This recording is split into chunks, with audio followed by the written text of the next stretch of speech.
In the words of Prime Minister Andrew Holness, Edward Seaga is truly a founding father of modern Jamaica. His name is etched in almost every facet of Jamaican life. Welcome to Jamaica Magazine. Coming up in today's program, we continue with our tributes to Jamaica's fifth Prime Minister and longest-serving Member of Parliament, Edward Seaga. We also look into the work being done by the Child Protection and Family Services Agency, CPFSA. I'm Adrian Atkinson. Stay tuned as the magazine unfolds.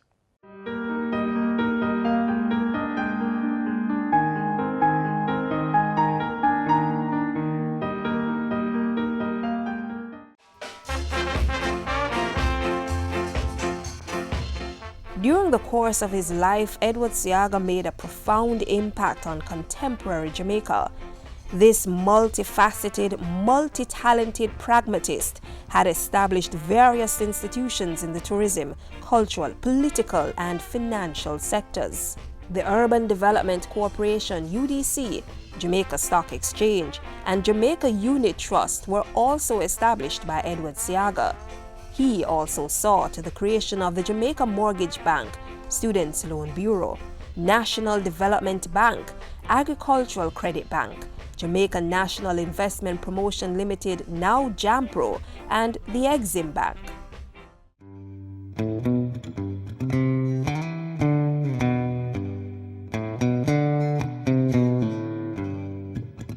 For Seaga, retirement from active politics in 2005 meant more time to devote to his other passions. He took over as president of the Tivoli Gardens Football Club and chaired the Premier League's Club Association. Seaga also accepted a post as Senior Research Fellow at the University of the West Indies, Mona, and was later named Chancellor at the University of Technology in 2010.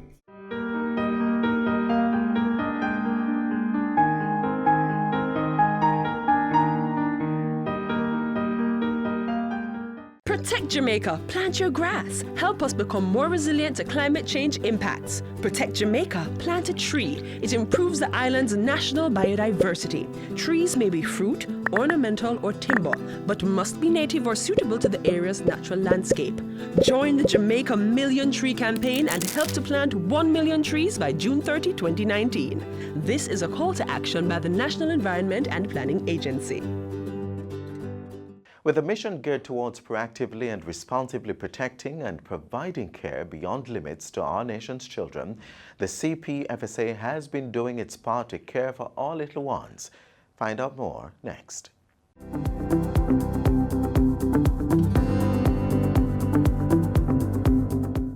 Welcome to Get the Facts, a program that provides you with information on government's policies and initiatives. I'm your host, Enthros Campbell.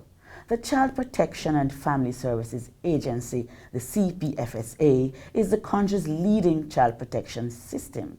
Its mandate includes the promotion of child-friendly policies and programs to strengthen families. Today we speak with Chief Executive Officer Rosalie Gage-Gray, who will give us the facts. Mrs. Gage-Gray, welcome to the program. Thanks for having me. So good to have you.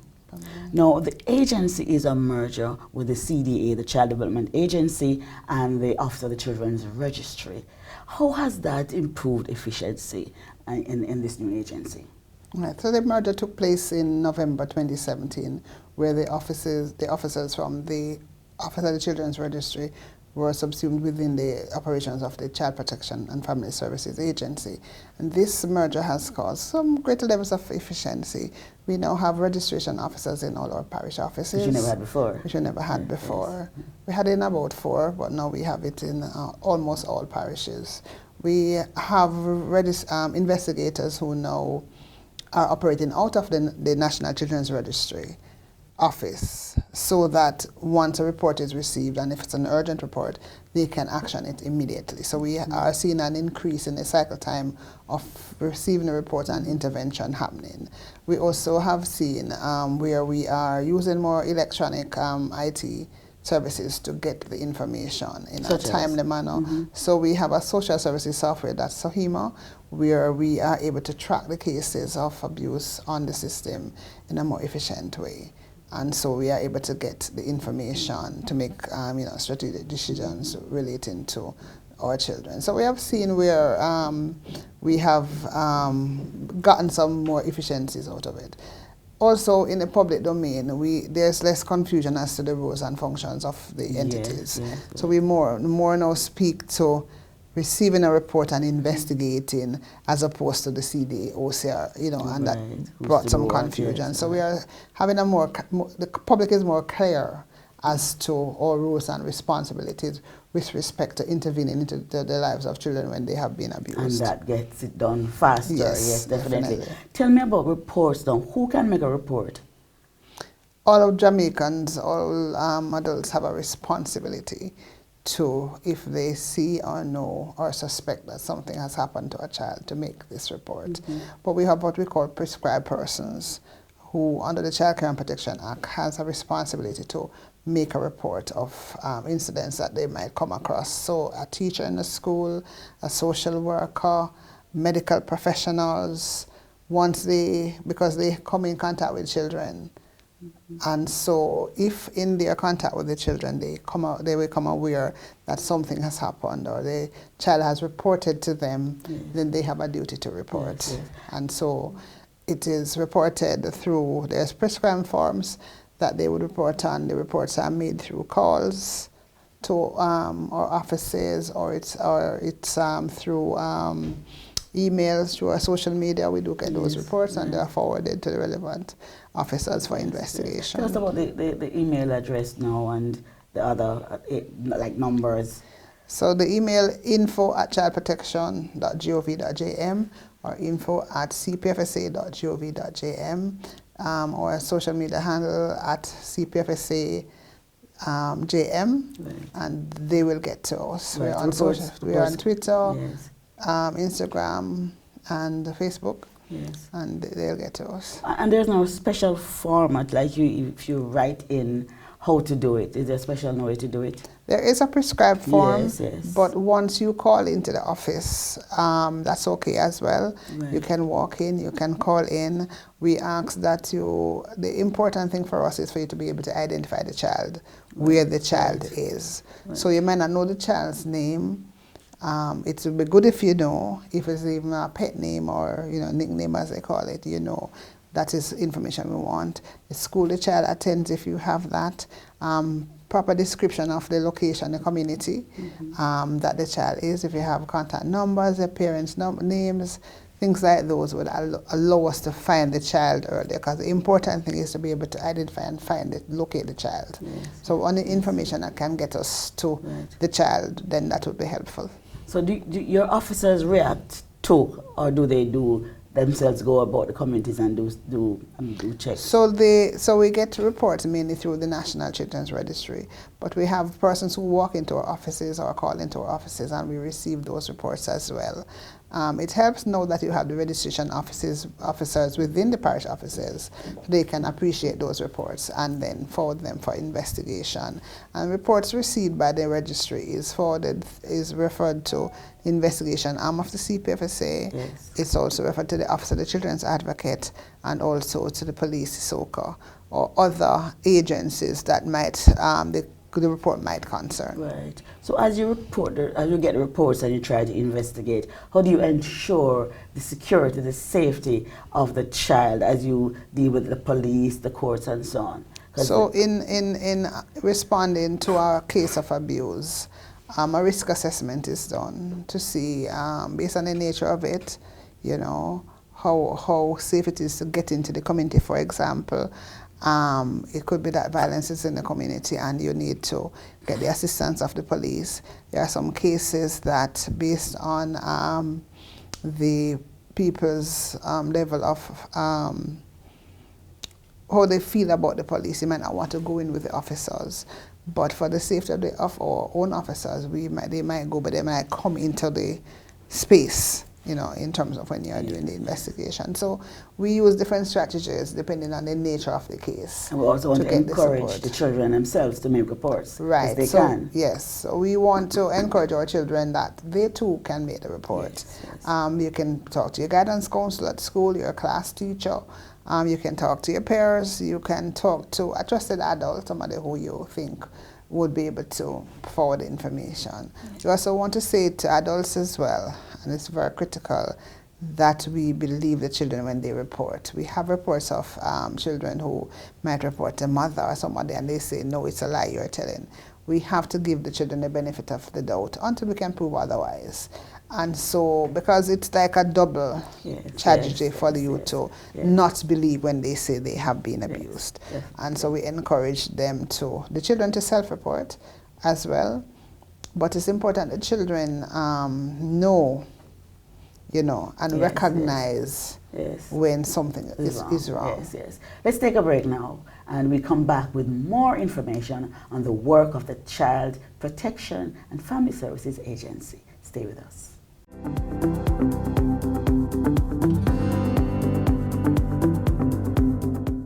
The Electoral Commission of Jamaica, ECJ, has extended the validity of all voters' IDs. Yes, I said it. All voters' IDs are valid until December 31, 2019. Businesses are being asked to continue to accept voter ID cards as a valid form of identification. Don't worry, the ECJ will continue to process new and replacement ID cards until the new expiration date. For more information, call toll-free at 1-888-991-8683 or email eojinfo@eoj.com.jm. The Electoral Commission of Jamaica, committed to free and fair elections.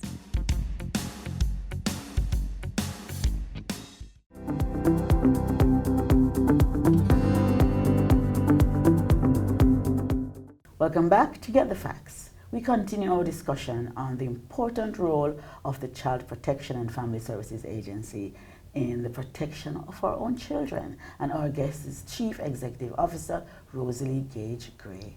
Thank you so much for staying with us. Let us start now with the level of cases that are being reported. Talk to us about the level, the types, and how is the investigation going? So we get approximately 1,200 cases of abuse reported to the National Children's Registry per month.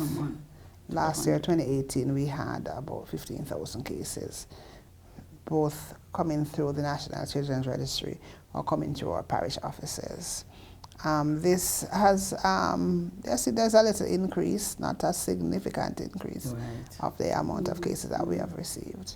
And so this is putting some strain on the resources in terms of being able to get to the cases in a timely manner. And so we have had to have some temporary officers who assist in getting to investigate the matters that come to us. And it's a whole gamut of abuses: physical abuse, sexual abuse, emotional abuse, some amount of corporal punishment, which is physical abuse, that will come to us as reports.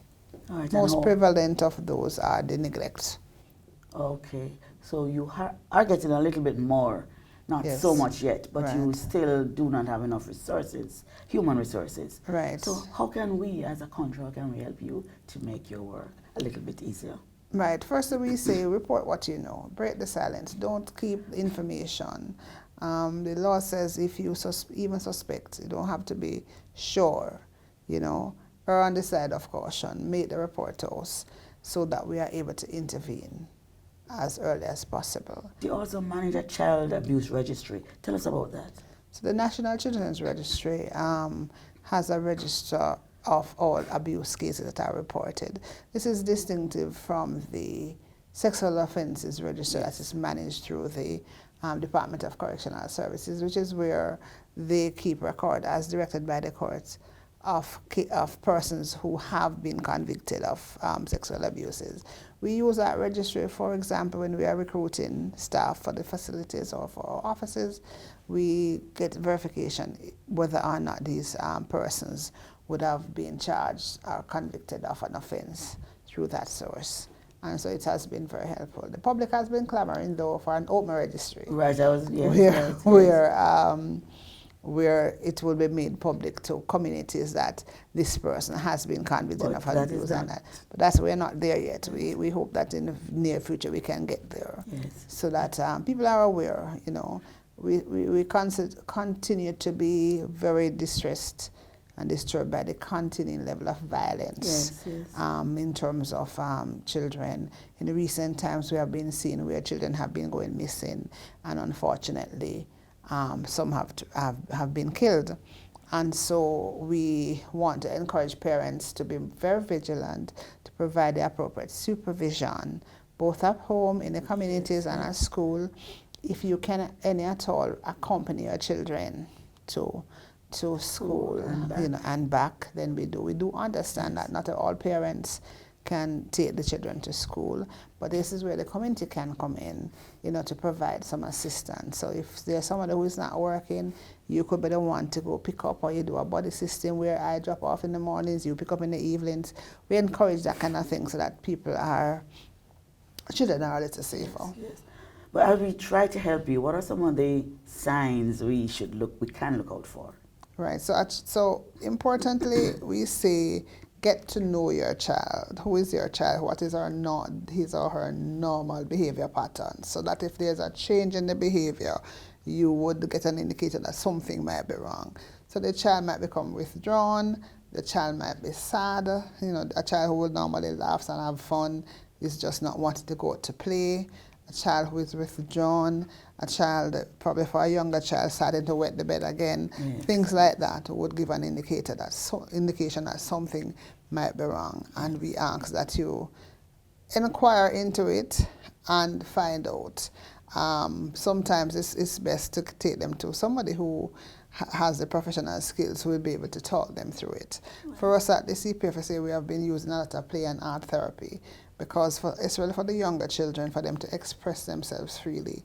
This is a way that they can, and we use this to get the information from them in terms of what has been happening to them. How do you protect the child after he or she or someone would have reported a situation? How do you, as you relate to the police and the courts, how do you protect the child? It depends on the circumstance in terms of the level of risk.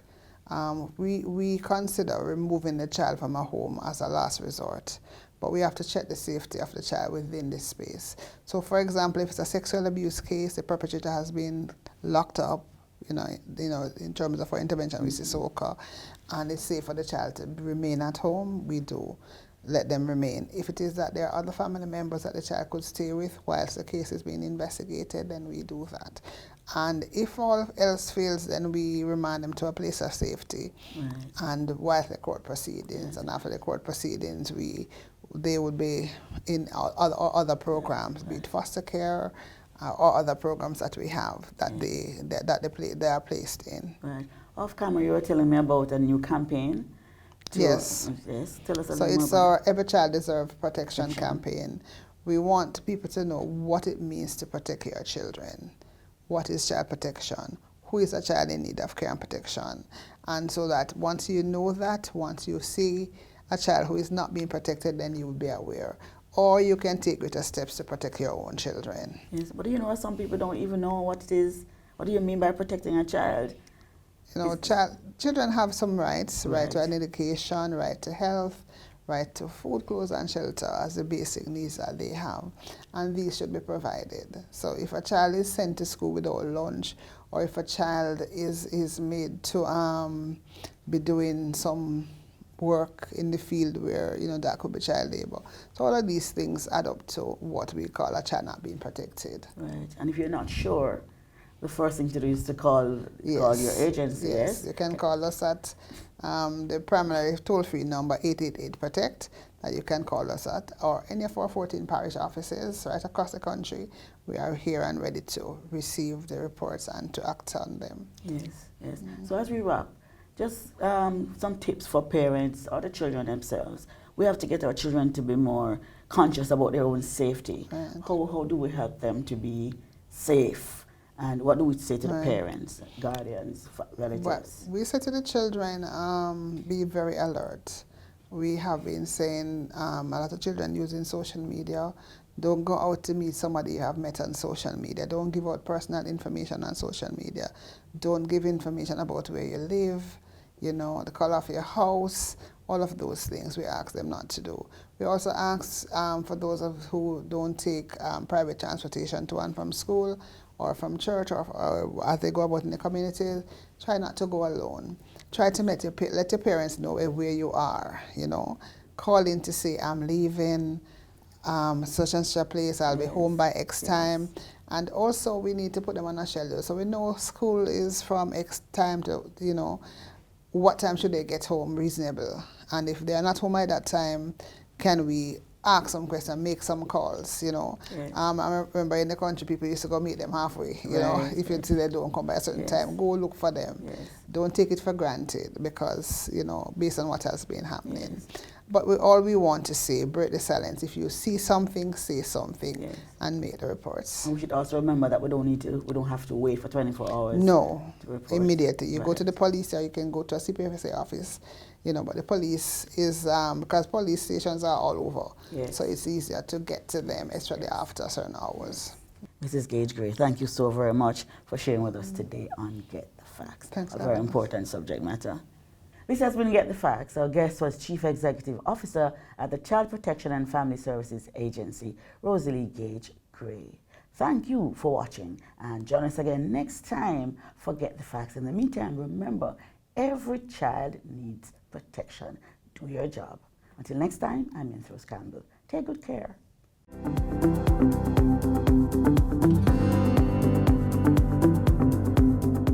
Here's how we sign the alphabet.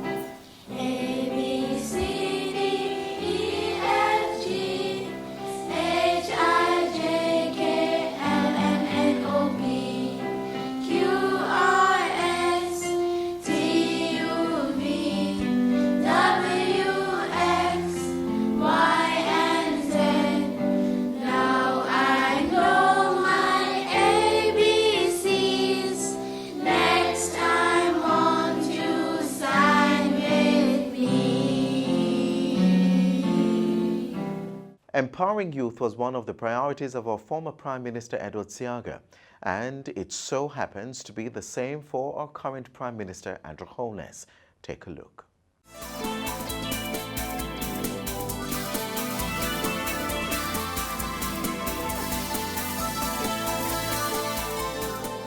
The first step of wanting to get empowerment and be empowered is you must never be satisfied with the way you are.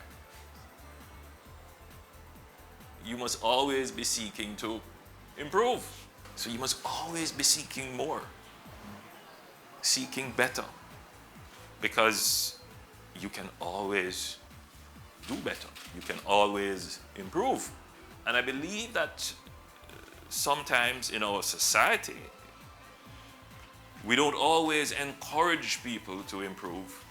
Even in our household, we tend to say, well, you're just like your daddy, meaning to say you're not going to be better than what your father or parent has achieved. You go on like you're better than people, meaning to say that we must all stay at the lower stage and not seek to improve ourselves. In fact, you know, there's this thing in our culture that makes it appear as if someone is trying to improve themselves, they're doing something bad. That is true, right? When what we should be doing is to applaud people who work hard and achieve. Right? Yes, that's what we should do. But somehow in our culture, we have turned it upside down. And it is very pervasive in the classroom because you see what happens is it provides cover for people who are lazy and people who don't want to change and people who are set on a pathway to failure. So they don't want anyone doing better than the average, because then they will have to put out a little bit more effort. Now, if that is allowed to be the common standard in the society, then our society will never improve. So, one of the things I want to give you today is that you must never be ashamed of success.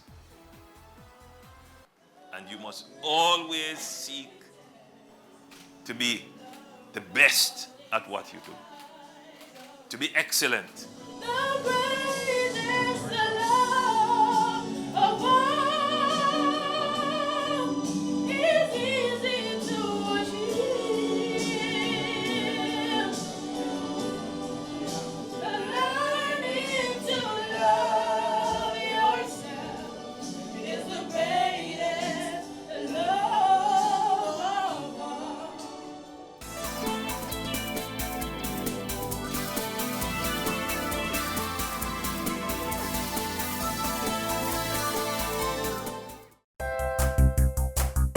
So many wish they could visit our shores.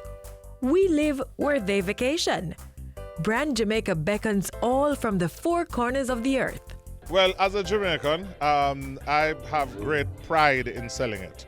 Your pride that you sell Jamaica with is something that it rolls off. Jamaica has so much to offer, and every time I have the privilege of bringing an executive down to Jamaica, an executive from an airline or a tour operator or a travel agency, and you take them across the country, the pride that they said, wow, I can't imagine, especially when it's their first time. Wow, I love this. Build it. Cherish it.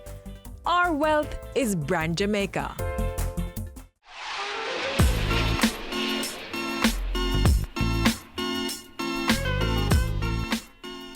Thanks for watching another edition of Jamaica Magazine. Do join us again tomorrow when we'll do this all over again.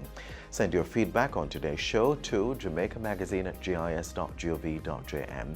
You can also follow us on all our social media pages, Instagram, Facebook, and of course there's Twitter. Download our app on your Apple and Android devices, and you can also visit our website, jis.gov.jm, for more information. On behalf of the entire production crew, I'm Adrian Atkinson. Thanks for watching.